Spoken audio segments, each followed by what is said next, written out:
Salam sejahtera, salam perpaduan dan salam satu Malaysia. Hari ini bersama dengan saya tiga orang jejaka idaman iaitu Encik Syahmi, Encik Bahar dan juga Encik Syamil. Topik yang akan dibincangkan pada forum hari ini ialah cabaran kehidupan yang dihadapi oleh masyarakat pada masa kini. Baiklah, daripada kita memasak, mari kita terus ke soalan yang pertama. Boleh tak Encik Syahmi berikan perbezaan cabaran hidup masyarakat pada zaman dahulu dengan zaman sekarang? Okey, terima kasih kepada fasilitator. Okey, apa yang saya ingin terangkan tentang cabaran pada masa dahulu dan masa kini adalah poin yang saya ingin bagi tentang kos sara hidup, pendidikan dan juga pekerjaan. Okey, daripada kos sara hidup ni semestinya kita tahulah pada zaman dahulu ataupun masyarakat dahulu, kos sara hidup ni lebih rendah lah dong punya daripada segi harga barang dan sebagainya kan. Tapi gaji dorang tak berapa cukup walaupun kos sara hidup pada masa tu rendah. Dan pada masa sekarang ni walaupun yelah gaji dah naik apa semua, tapi kos sara hidup lagi tinggi daripada gaji pada masa sekarang kan. Jadi itu adalah cabaran pada masa kini. Okey, poin yang kedua yang saya ingin sebut adalah tentang pendidikan. Okey, pendidikan, cabaran pada masa dahulu adalah orang pada masa dulu seperti yang kita tahu, mereka tidak menggalakkan anak-anak muda ataupun belia-belia pada masa tu untuk mendapatkan pendidikan yang cukup. So itu adalah cabaran yang terjadi pada masa dahulu. Ya, yang seperti kita tahu, orang zaman dulu tak mempunyai duit yang cukup untuk melanjutkan pelajaran untuk anak-anak diorang dan sebagainya kan. Okey, jadinya kalau pada masa kini cabaran dia adalah pada masa kini kita tahu teknologi semakin canggih seiring waktu berjalan pada masa zaman sekarang ni. Jadinya bila teknologi terlampau canggih, ia juga menjadi cabaran pada anak-anak muda zaman sekarang untuk menyesuaikan diri lah. Menyesuaikan diri untuk belajar, yalah sebab kita belajar pun dari segi teknologi sekarang kan. Okey, poin saya yang ketiga adalah pekerjaan. Okey, cabaran pekerjaan pada masa dahulu memang banyak peluang pekerjaan, tetapi walaupun banyak peluang pekerjaan, tapi yang kita tahu pada masa tu bayaran ataupun upah untuk pekerjaan tersebut sangat-sangatlah rendah. So jadinya orang kata kurang berbaloi lah untuk pekerjaan-pekerjaan pada masa tu kan. Yelah seperti kita tahu pekerjaan pada masa tu sangat susah, macam nelayan, ada kita tahu zaman dulu kopek kerang dan sebagainya kan. Okey, cabaran pada masa kini pula kerana kepadatan penduduk dan jumlah penduduk dalam Malaysia ni makin ramai. So terjadinya cabaran pada masa kini, bila penduduk semakin ramai, terdapat banyaklah pengangguran yang ada di Malaysia. So saya rasa itulah cabaran kepada masyarakat pada zaman kini untuk berdepan dengan cabaran tersebut. Sekian, terima kasih. Terima kasih kembali kepada panel pertama kita atas penjelasan yang beliau berikan. Kita dapat memahami cabaran yang dialami oleh orang yang terdahulu. Sebentar tadi, panel pertama ada menyebut tentang cabaran kehidupan iaitu kos sara hidup. Bolehkah Encik Syamil huraikan dengan lebih lanjut mengenai cabaran ini? Hello. Clear? Tuan moderator clear suara? Okay. Clear. Terima kasih kepada Tuan moderator. Okey, poin saya pertama tentang kos sara hidup meningkat ialah kenaikan harga barang. Pada masa kini kenaikan harga barang sangatlah agak mendadak. Kesan kepada family yang baru nak membina rumah tangga seperti kenaikan harga barang, makanan, minuman dan juga barangan-barangan seperti barangan keperluan masing-masing. Poin saya kedua ialah kos perkhidmatan. Kebanyakannya sekarang seperti kita tahu ialah harga kereta sekarang ni mahal. Jadi kebanyakannya orang-orang yang muda ni guna pengangkutan awam seperti bas, train ataupun Grab. Kenaikan harga seperti itu sangatlah melampau harga yang naik tinggi.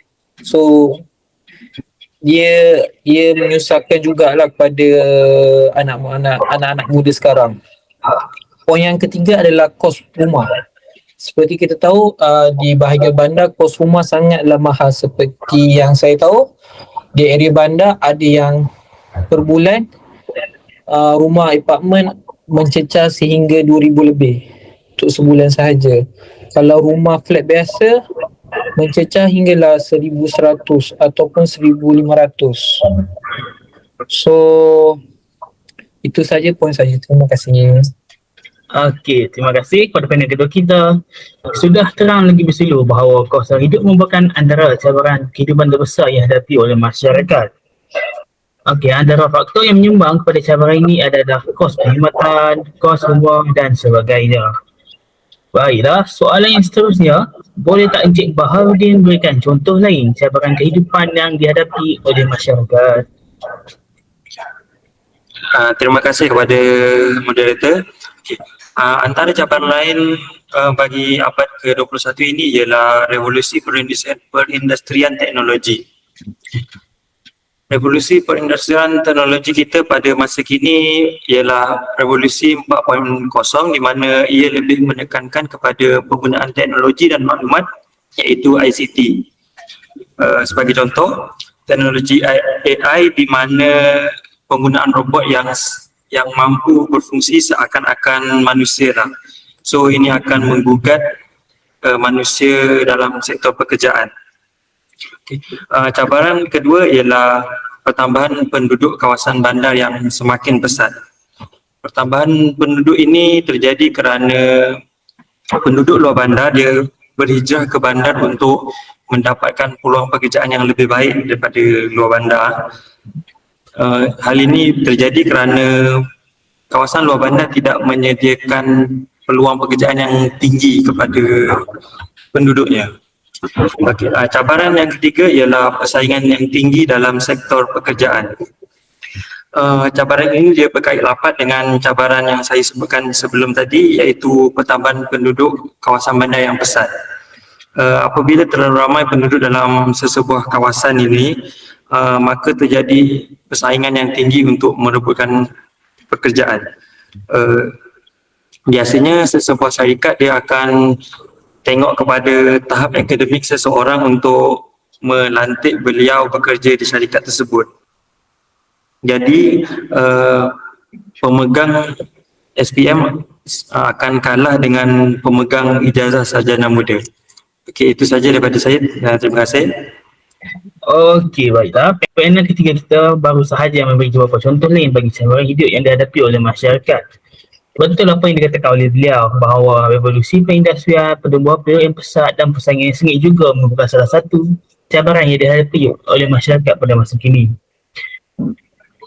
Okey, sekarang bagi menyelesaikan masalah ini, masyarakat perlulah berfikiran kreatif dan kreatif. Oleh itu, saya ingin bertanya pada para panel tentang idea kreatif bagi menangani cabaran hidup masyarakat pada masa kini.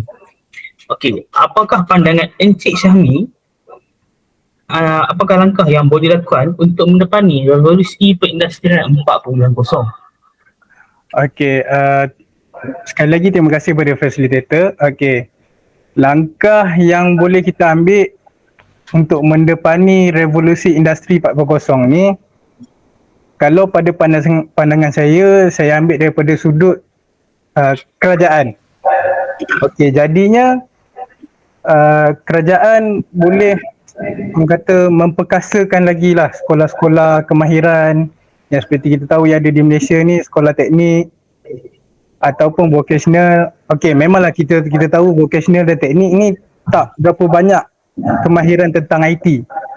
Jadi saya cadangkanlah pada kerajaan untuk memperkenalkan silibus baru dalam sekolah kemahiran ni ataupun vocational tentang kemahiran IT.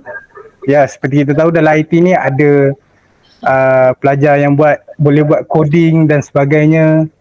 Jadi bila ramai anak-anak muda tahu tentang kemahiran IT ni, jadinya skill mereka ni ataupun kemahiran mereka ni akan diperlukan dalam bidang pekerjaan di masa depan nanti. Jadi akan memudahkan mereka untuk memasarkan diri untuk mencari pekerjaan pada masa depan. Okey, sekian, terima kasih. Okey, terima kasih atas pandangan yang diberikan oleh panel pertama kita iaitu Encik Syahrami. Okey, seperti mana yang sedia maklum, evolusi pengindustrian 4.0 memang benar memberi manfaat kepada kegiatan perindustrian kerana ia boleh menjimatkan kos pengeluaran. Akan tetapi, ia juga memberi kesan buruk kepada masyarakat iaitu kurangnya peluang pekerjaan. Baiklah, cabaran hidup terbesar yang seterusnya ialah kos sara hidup.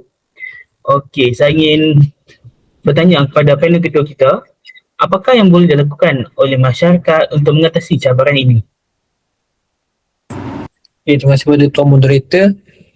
Okay, tentang cara kita hendak mengawal kos sara hidup kita dengan lebih mudah ialah pertama, ialah kita hendaklah menubuhkan satu iaitu urban farming. Urban farming ialah bertani di rumah atau komuniti. Ia akan mengurangkan kos sara hidup kita dari kita membeli sayur di kedai.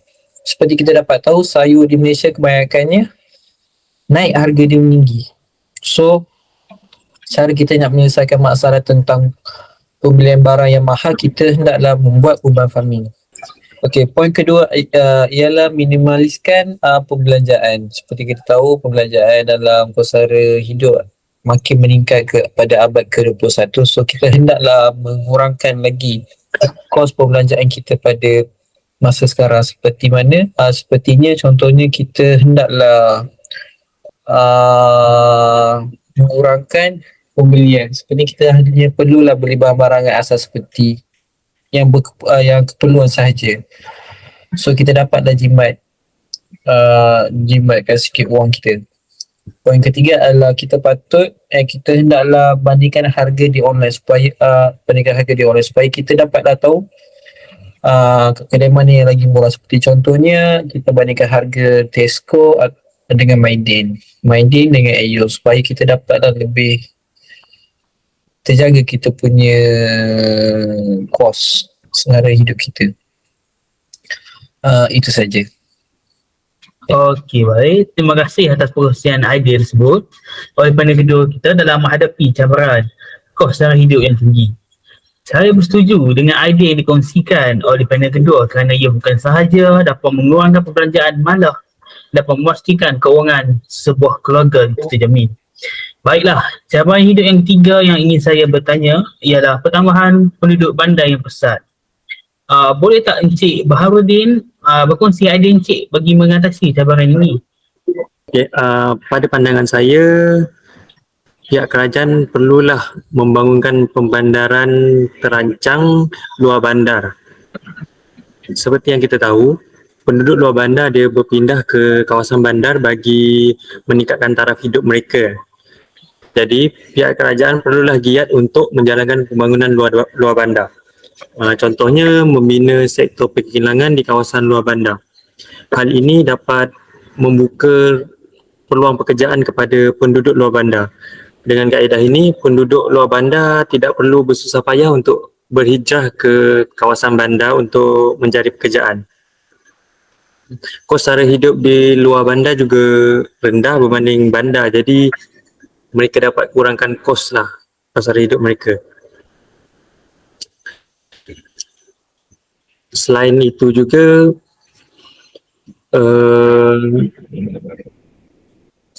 seseorang individu perlulah tingkatkan taraf pendidikan masing-masing. Setiap individu perlu menanam satu hasrat untuk meningkatkan taraf pendidikan sendiri bagi menyokong keperluan pekerjaan pada masa kini.